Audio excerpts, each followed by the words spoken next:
പുതിയൊരു വീഡിയോയിലേക്ക് എല്ലാവർക്കും സ്വാഗതം. ഈ ചാനൽ ഇഷ്ടപ്പെട്ട സബ്സ്ക്രൈബ് ചെയ്ത് കാണണേ. വേണുവാണെങ്കിൽ അനാമികയുടെ അടുത്ത് ചോദിക്കണമെന്ന് നവിയുടെ 7ാം മാസ ചടങ്ങല്ലേ ചിക്കൻ ബോസ് കറി വരുമോ എന്ന് ചോദിക്കുകയാണ്. അപ്പോൾ അനാമിക പറയുകയാണ് അവൾക്ക് ചിക്കൻ ബോസ് അല്ലേ വരത്തില്ലായിരിക്കും എന്നിങ്ങനെ പറയുകയാണ്. അതിനുശേഷം രേവതിയാണെങ്കിൽ അനാമികയുടെ അടുത്ത് പറയുകയാണ് അനന്തപുരിയിൽ ഇങ്ങനെ വിശേഷം നടക്കുമ്പോൾ മോൾ അങ്ങോട്ട് പോകേണ്ടതായിരുന്നു, ഇവിടെ ഇരിക്കുന്നത് ശരിയല്ല എന്നിങ്ങനെ അനാമികയുടെ അടുത്ത് പറയുമ്പോൾ അനാമികയ്ക്കാണെങ്കിൽ ഒട്ടും അത് ഇഷ്ടപ്പെടുന്നില്ല.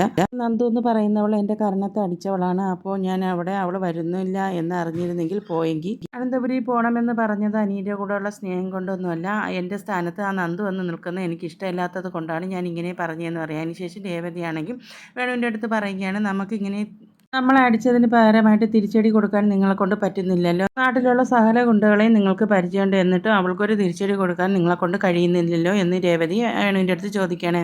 ഇനി അതിനൊന്നും തുണിയാൻ നിൽക്കുന്നതാണ് നമുക്ക് നല്ലത്, അവൾ എസ് ഐ ഒക്കെ ആവാൻ പോവുകയല്ലേ എന്ന്. അതിനുശേഷം അനാമികയോട് പറയണം അവൾ എസ് ഐ ആവുന്ന മുമ്പ് അനന്തപുരിയിൽ നിന്ന് എന്തെങ്കിലും നേടിയെടുക്കാൻ പറ്റുമെങ്കിൽ അതൊക്കെ നമുക്ക് നേടിയെടുക്കണം എന്ന് അനാമികയോട് പറയുകയാണ്.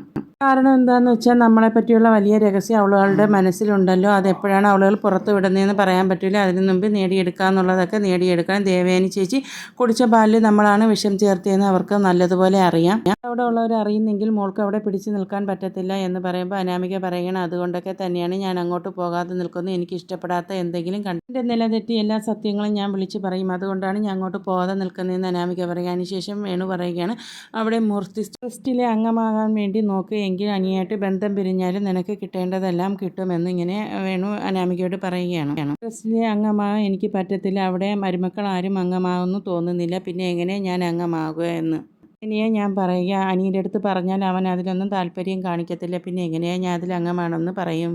ഇതൊക്കെ ആലോചിച്ച് ചിന്തിച്ചുകൊണ്ട് അനാമിക നിൽക്കുകയാണ്. അതിനുശേഷം നന്ദു ആണെങ്കിൽ നവിയുടെ 7ാം മാസ ചടങ്ങിൽ പോകാൻ വേണ്ടി റെഡി ആയിക്കൊണ്ടിരിക്കുകയാണ്. അപ്പോൾ കനക അങ്ങോട്ട് വരികയാണ്. പറയുകയാണ് ചിക്കൻ ബോസ് വന്ന് എനിക്ക് അസുഖവും മാറി, ഞാൻ കുളിയും കഴിഞ്ഞു, ഇനിയിപ്പോൾ അവിടേക്ക് പോകുന്നത് അവിടെ ഉള്ളവർക്ക് ആർക്കും ഇഷ്ടമാകില്ലല്ലോ എന്നിങ്ങനെ പറയുമ്പോൾ കനക പറയുകയാണ് അവളുടെ അസുഖമൊക്കെ മാറിയതിന് ശേഷം മോളെ അവിടേക്ക് കൊണ്ടുപോകണമെന്നും ആദർശിൻ്റെ മുത്തശ്ശനും മുത്തശ്ശിയും പറഞ്ഞതാണ്. അപ്പോൾ മോള് കുളിച്ചതിന് ശേഷം അങ്ങോട്ട് പോയില്ലെങ്കിൽ അവർക്കത് വിഷമമാകത്തില്ലേ എന്ന് കനക ചോദിക്കുകയാണ്. മോൾ അങ്ങോട്ട് വരണമെന്ന് പറഞ്ഞതിൻ്റെ മറ്റൊരു കാരണവും കൂടിയുണ്ട്, അതുകൊണ്ട് മോൾ പെട്ടെന്ന് റെഡിയായിട്ട് വന്ന് കനക ഇങ്ങനെ പറയുകയാണ്. അവിടെ ചെന്നിട്ട് അനിയുടെ അടുത്ത് കൂടുതൽ സംസാരിക്കാനൊന്നും നിൽക്കേണ്ട, അത് അനാമികയ്ക്കും അനിയുടെ അമ്മയ്ക്കൊന്നും അത് ഇഷ്ടമാകത്തില്ല എന്ന്. അതുകൊണ്ട് നമ്മൾ നീങ്ങി നിന്നാൽ മതി, അനിയുടെ അടുത്ത് പോലും സംസാരിക്കേണ്ട എന്ന് പറഞ്ഞിട്ട് കനക അവിടെ നിന്ന് പോവുകയാണ്. അതിനുശേഷം അനിയാണ് കാണിക്കുന്നത്. അനിയാണെങ്കിൽ എന്താ ചിന്തിച്ചുകൊണ്ടിരിക്കുകയാണ്. അപ്പോൾ നയന അതിലേക്ക് കൂടി പോവുകയാണ്. അപ്പോൾ നയനയുടെ അടുത്ത് അനി ചോദിക്കുകയാണ് എന്താ നയനേട്ടത്തിയുടെ വീട്ടിൽ നിന്ന് ഇവിടെ ആരെയും വരത്തില്ലേ എന്ന്.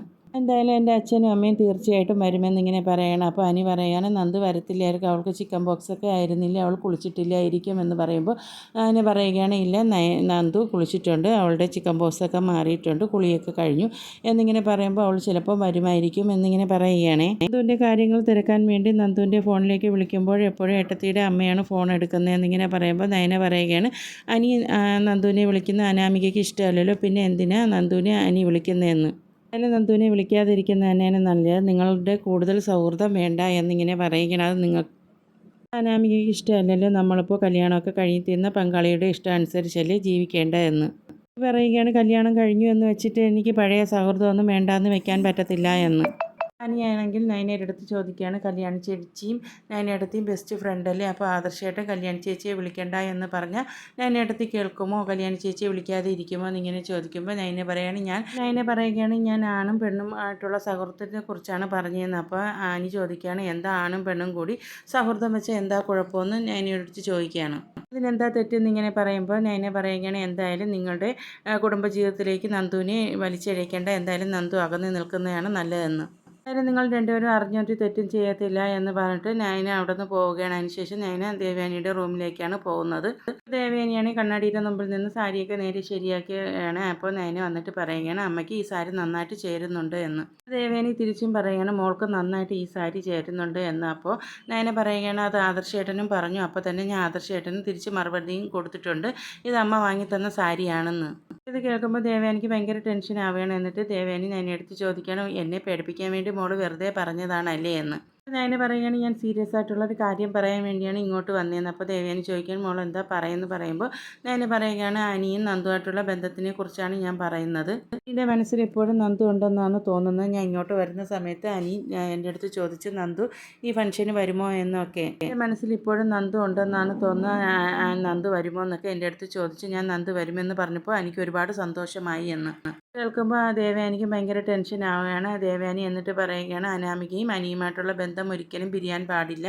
എൻ്റെ അടുത്ത് നന്ദുവിൻ്റെ അടുത്ത് കാര്യങ്ങൾ പറഞ്ഞ് മനസ്സിലാക്കിക്കൊള്ളാൻ പറയണം. അനിയുടെ അടുത്ത് എന്തായാലും ഞാൻ സംസാരിച്ചോളാം എന്ന് ദേവയാനി പറയുകയാണ്. അപ്പോൾ ഞാൻ പറയുന്നുണ്ടായിരുന്നു എന്തായാലും ചേച്ചി അങ്ങോട്ട് പോകുകയല്ലേ, അപ്പോൾ ഞാൻ ഇടയ്ക്കിടയ്ക്ക് അങ്ങോട്ട് പോകുമല്ലോ, അപ്പോൾ ഞങ്ങൾ എല്ലാവരും കൂടെ ഇരുന്ന് സംസാരിച്ച് നന്ദുവിൻ്റെ അടുത്ത് കാര്യങ്ങൾ പറഞ്ഞ് മനസ്സിലാക്കിക്കൊള്ളാം എന്ന് പറയുകയാണ്. ഈ അനാമികയായിട്ടുള്ള ബന്ധം പിരിയാൻ പാടില്ല, അതുകൊണ്ട് ഞാനും അനിയുടെ അടുത്ത് സംസാരിച്ചോളാം എന്ന് ദേവയാനി പറയണം. അതിനുശേഷം നന്ദു ക്യാമ്പിലേക്ക് പോകുന്നതിന് മുമ്പ് നന്ദുവിനെ വിളിച്ച് ഒരു നേരത്തെ ഭക്ഷണം കൊടുക്കണമെന്ന് എനിക്ക് വലിയ ആഗ്രഹമുണ്ടെന്നൊക്കെ ദേവയാനി നയനയുടെ അടുത്ത് പറയുകയാണ്. എന്തായാലും നന്ദു ക്യാമ്പിലേക്ക് പോകാനൊക്കെ നിൽക്കുകയല്ലേ, അപ്പോൾ നന്ദുവിൻ്റെ മനസ്സിൽ നിന്ന് പൂർണ്ണമായി അനി മാറണം എന്നൊക്കെ ഇങ്ങനെ സംസാരിച്ചുകൊണ്ട് നിന്നിട്ട് നയന പോവുകയാണ്. അതിനുശേഷം കനകനെയും ഗോവിന്ദനെയാണ് കാണിക്കുന്നത്. കനകയും ഗോവിന്ദനും ഭയങ്കര സന്തോഷത്തിലാണ്. ഇത് കാണുമ്പോൾ നന്ദു ചോദിക്കുകയാണ് രണ്ടുപേരും രാവിലെ തന്നെ ഭയങ്കര സന്തോഷത്തിനാണല്ലോ, എന്താ കാര്യമെന്ന്.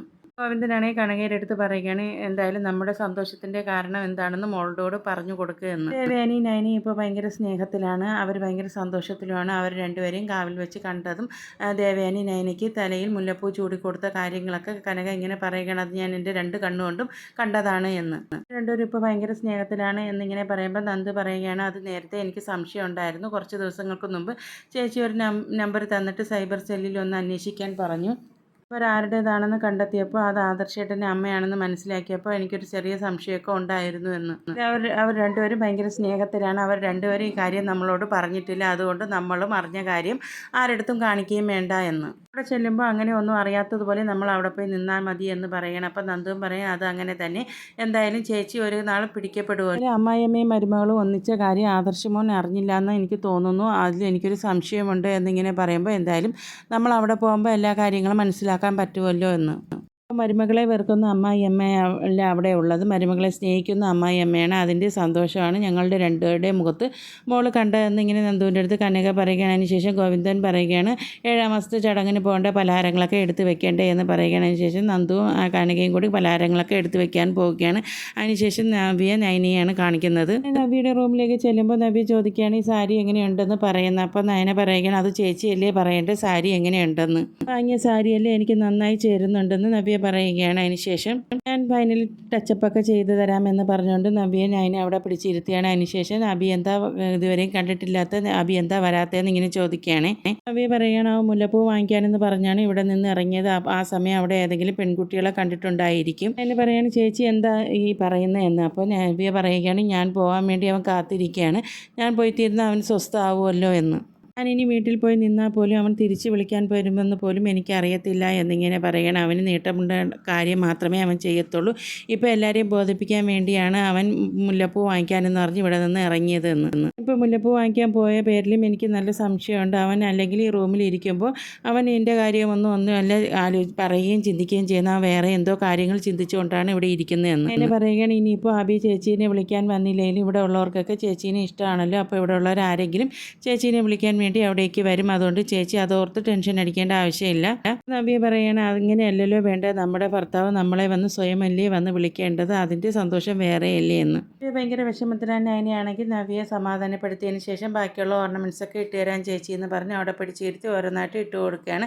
അതിനുശേഷം നവിയാണെങ്കിൽ നയനയുടെ അടുത്ത് ചോദിക്കുകയാണ് നിൻ്റെ അമ്മായിയമ്മയ്ക്ക് നിൻ്റെ അടുത്ത് ഇപ്പോൾ ചെറിയ സ്നേഹമൊക്കെ ഉണ്ടെന്ന് തോന്നുന്നു, അതുകൊണ്ടല്ലേ നിനക്ക് ഇഷ്ടപ്പെട്ട ഭക്ഷണങ്ങളൊക്കെ ഇപ്പോൾ ഉണ്ടാക്കി തരുന്നതെന്ന്. പിന്നെ പെട്ടെന്ന് പറയുകയാണ് അത് മറ്റൊന്നും കൊണ്ടൊന്നല്ല, ആദർശേട്ടൻ്റെ അമ്മയ്ക്ക് ആദർശേട്ടൻ്റെ അടുത്ത് ഭയങ്കര സ്നേഹമാണല്ലോ, അതിപ്പോൾ ഓപ്പറേഷനൊക്കെ കഴിഞ്ഞ് വന്നതല്ലേ, ആദർശേട്ടനെ പിണക്കാൻ അമ്മയ്ക്ക് ഇപ്പോൾ ഇഷ്ടമല്ല, അതുകൊണ്ടാണ് അമ്മ എൻ്റെ അടുത്ത് സ്നേഹം കാണിക്കുന്നതെന്ന്. നയന ഓരോന്ന് പറഞ്ഞ് നവ്യയിൽ നിന്ന് രക്ഷപ്പെടുകയാണ്. അതിനുശേഷം നവ്യ പറയുകയാണ് ഇനി കുറച്ചുകൂടി കഴിയുമ്പോൾ നിന്നോടുള്ള ദേഷ്യമൊക്കെ അമ്മയ്ക്ക് മാറുമെന്ന് തോന്നുന്നു, ഇനി സ്നേഹിച്ച് തുടങ്ങുമെന്ന് തോന്നുന്നു എന്നൊക്കെ പറയുകയാണ്. ഇവരുടെ സ്വഭാവമൊക്കെ മാറിയാലും ഒരിക്കലും സ്വഭാവം മാറാത്ത ഒരാളുണ്ട് ഇവിടെ, അത് എൻ്റെ അമ്മായിയമ്മയാണെന്ന് നവ്യ പറയുകയാണ്. ഇന്നലെ തന്നെ പലഹാരം ഉണ്ടാക്കാൻ വേണ്ടി അമ്മായി നിർബന്ധിച്ച് വിളിച്ചു വിളിച്ചുകൊണ്ട് പോയതാണ് എൻ്റെ അമ്മായിയമ്മയെ. അല്ലെങ്കിൽ അവർ ആ പലഹാരം ഉണ്ടാക്കാൻ പോലും പോകത്തില്ല എന്ന്, അല്ലെങ്കിലും അവർ പലഹാരം ഉണ്ടാക്കിയ വിശ്വസിച്ച് കഴിക്കാൻ പോലും പറ്റത്തില്ല. അവരുണ്ടാക്കുന്നതിൽ എന്താ വിഷം ചേർക്കില്ല എന്ന് എന്താ ഉറപ്പ് എന്ന്. അവരുണ്ടാക്കുന്നതിൽ എനിക്ക് ഒട്ടും താല്പര്യമില്ല എന്നിങ്ങനെ നവ്യ പറയുമ്പോൾ നയന പറയുകയാണ്, പലഹാരം ഉണ്ടാക്കുന്ന സമയത്ത് ഞാനും അമ്മയൊക്കെ അടുക്കളയിൽ തന്നെ ഉണ്ടായിരുന്നു. അതുകൊണ്ട് അമ്മായിയുടെ മനസ്സ് മാറി. ഒരിക്കലും മാറാത്ത 2 ആൾക്കാരുണ്ട് ഈ വീട്ടിൽ, എൻ്റെ അമ്മായിയമ്മയും എൻ്റെ ഭർത്താവും തന്നെയാണ് എന്ന്. എനിക്ക് എന്നോട് തന്നെ ഇപ്പോൾ ഭയങ്കര ദേഷ്യമാണ്. അവനെപ്പോലെ ഒരുത്തനാണല്ലോ ഞാൻ തിരഞ്ഞെടുത്തത് എന്നിങ്ങനെ. അപ്പോൾ നയന പറയുകയാണ്, അതിനേക്കാളും നല്ല ഒരാൾ ആദ്യം വന്നതാണല്ലോ ചേച്ചിയെ കാണാൻ വേണ്ടി, അതിനെ നാടകം കളിച്ച് ഒഴിവാക്കി എന്ന്. അപ്പോൾ നവ്യ പറയുകയാണ്, അതിലെനിക്കിപ്പോൾ ഒരു സങ്കടവുമില്ല. നിനക്ക് ചേരേണ്ട ആൾ തന്നെ നിനക്ക് വന്നെത്തി, അതിലെനിക്ക് സന്തോഷമേ ഉള്ളൂ എന്ന്. ശേഷം ദേവയാനിയാണെങ്കിൽ ജാനകിയുടെ അടുത്ത് ചോദിക്കുകയാണ് അബി എവിടെ പോയി എന്ന്. അപ്പോൾ ജാനകി പറയുകയാണ് അവൻ മുല്ലപ്പൂ വാങ്ങിക്കാൻ പോയെന്ന്. അപ്പോൾ ദേവയാനി ചോദിക്കുകയാണ്, ഈ സമയം തന്നെ അവനിക്ക് മുല്ലപ്പൂ വാങ്ങിക്കാൻ പോകേണ്ടിയിരുന്നോ എന്ന്. അവനെ ഇവിടെ പിടിച്ചിരുത്തിക്കൂടെ ആയിരുന്നു എന്ന് ജലജയുടെ അടുത്ത് ചോദിക്കുകയാണ്. അതിനുശേഷം ദേവയാനി പറയുകയാണ്, അല്ലെങ്കിൽ അവനിപ്പോൾ ഭക്ഷണം കഴിക്കാൻ വരുമ്പോൾ അവനിപ്പോൾ എന്തൊക്കെ ചിന്തകളാണ് എന്നിങ്ങനെ പറയുമ്പോൾ ജലജയും പറയുകയാണ്, ഞാനും അതൊക്കെ ശ്രദ്ധിച്ചിട്ടുണ്ടായിരുന്നു എന്ന്. പിന്നീട് ജലജയാണെങ്കിൽ ജാനകിയുടെ അടുത്ത് ചോദിക്കുകയാണ്, അവൾ നവ്യ പോവാൻ ദിവസമായപ്പോൾ അബിക്ക് നവ്യയുടെ അടുത്ത് സ്നേഹം കൂടിയോ എന്ന്. അപ്പോൾ ജലജ പറയുകയാണ്, അവന് മറ്റുള്ളവരെ കാണിക്കാൻ വേണ്ടിയുള്ള സ്നേഹമായിരിക്കും, അവനിക്ക് യഥാർത്ഥത്തിൽ നവ്യയുടെ അടുത്ത് സ്നേഹമൊന്നുമില്ല എന്ന്. മുത്തശ്ശനും എല്ലാവരും കൂടി സംസാരിച്ചുകൊണ്ടിരിക്കുകയാണ്. ഈ പ്രാവശ്യത്തെ വിഷുവിലെ സെയിൽ റെക്കോർഡ് സെയിലായിരിക്കും എന്നാണ് എല്ലാവരും പറയുന്നത്. അപ്പോൾ അസുഖങ്ങളെല്ലാം മാറ്റി വെച്ചിട്ട് നിങ്ങളെ കൂടെ ഞാനും വരണം എന്നിങ്ങനെ പറയുമ്പോൾ ആദർശ് പറയുകയാണ് അതൊന്നും വേണ്ട എന്ന്. അപ്പോൾ മുത്തശ്ശി പറയുകയാണ്, രോഗം വന്നതിന് ശേഷം വീട്ടിൽ നിന്ന് പുറത്തിറങ്ങാൻ വേണ്ടി ഓരോരോ കാരണങ്ങൾ പറയുകയാണ്, അതൊന്നും വേണ്ട, പോവണ്ട എന്നാണ് മുത്തശ്ശിയും പറയുന്നത്. നവ്യ നയനയും കൂടി അങ്ങോട്ട് വരികയാണ്. അപ്പോൾ മുത്തശ്ശി നവ്യയെ കാണുമ്പോൾ പറയുകയാണ്, നല്ല സുന്ദരി കുട്ടിയായിട്ട് ഒരുങ്ങി വന്നിട്ടുണ്ടല്ലോ എന്ന്. അപ്പോൾ ജയൻ പറയുന്നുണ്ടായിരുന്നു, എങ്ങനെയാണ് സുന്ദരിയാവാതെ ഇരിക്കും, മൂർത്തി ജ്വല്ലറിയിൽ ചീഫ് ഡിസൈനറല്ലേ ഒരുക്കിയിരിക്കുന്നത്, അപ്പോൾ സുന്ദരിയാകത്തില്ലേ എന്ന്. ഇന്നത്തെ ദിവസമെങ്കിലും ഒരു ബ്യൂട്ടീഷ്യനെ വിളിക്കണമായിരുന്നു എന്ന് ജലജ ഇങ്ങനെ പറയുമ്പോൾ ജാനകിയും ജലജയാണെങ്കിൽ ബ്യൂട്ടീഷ്യനിൽ പോയിട്ടാണ് വന്ന് നിൽക്കുന്നത്. അവൾ പോയി ഒരുങ്ങിയിട്ട് എന്തായാലും മോൾ ഒരുക്കിയതുപോലെയൊന്നും ആയിട്ടില്ലല്ലോ എന്ന്. എൻ്റെ സഹായം തേടിക്കൂടെയായിരുന്നു എന്ന് ഇങ്ങനെ ചോദിക്കുമ്പോൾ ജാനകി പറയുന്നുണ്ടായിരുന്നു, അതിൻ്റെ ആവശ്യമൊന്നും ഇല്ല എന്ന് പറയുന്നതിന് ശേഷം അബിയാണെങ്കിൽ മുല്ലപ്പൂ വാങ്ങിക്കാനൊന്നും പോയിട്ട് കണ്ടില്ലല്ലോ, അതിനെക്കുറിച്ചൊക്കെ സംസാരിക്കുന്നുണ്ടായിരുന്നു. അപ്പോൾ പറയുന്നുണ്ടായിരുന്നു, എന്തായാലും നവ്യയുടെ അച്ഛനും അമ്മയും ഒന്നും വന്നിട്ടില്ലല്ലോ, ആ സമയം എന്തായാലും അബി വന്നേക്കും എന്ന് പറയുകയാണ്. എനിക്കാണെങ്കിൽ നയനയുടെ അടുത്ത് ചോദിക്കുകയാണ്, നിൻ്റെ അനിയത്തി നന്ദു ഇങ്ങോട്ട് വരുമോ എന്ന് ചോദിക്കുമ്പോൾ നവ്യ പറയുകയാണ്, അവൾ എൻ്റെ അനിയത്തിയല്ലേ, അപ്പോൾ അവൾ തീർച്ചയായിട്ടും ഇങ്ങോട്ട് വരുമെന്നിങ്ങനെ പറയുമ്പോൾ ജാനകി ഓരോന്ന് പറയുന്നത് മുത്തശ്ശൻ ഇഷ്ടപ്പെടുന്നു. അപ്പോൾ മുത്തശ്ശൻ പറയുകയാണ്, നല്ലൊരു ദിവസമായിട്ട് നിൻ്റെ വായി വെച്ച് ചുമ്മാ ഇരിക്കുക ജാനകി എന്ന് മുത്തശ്ശൻ ജാനകിയെ വഴക്ക് പറയുകയാണ്. അതിനുശേഷം കയ്യിൽ വെച്ചിരുന്ന സ്വർണ്ണം നവ്യയ്ക്ക് കൊടുക്കുകയാണ്. അപ്പോൾ നവ്യയ്ക്ക് ഭയങ്കര സന്തോഷമാണ്. ഇത് കാണുമ്പോൾ ജലജയ്ക്ക് ദേഷ്യം വരികയാണ്.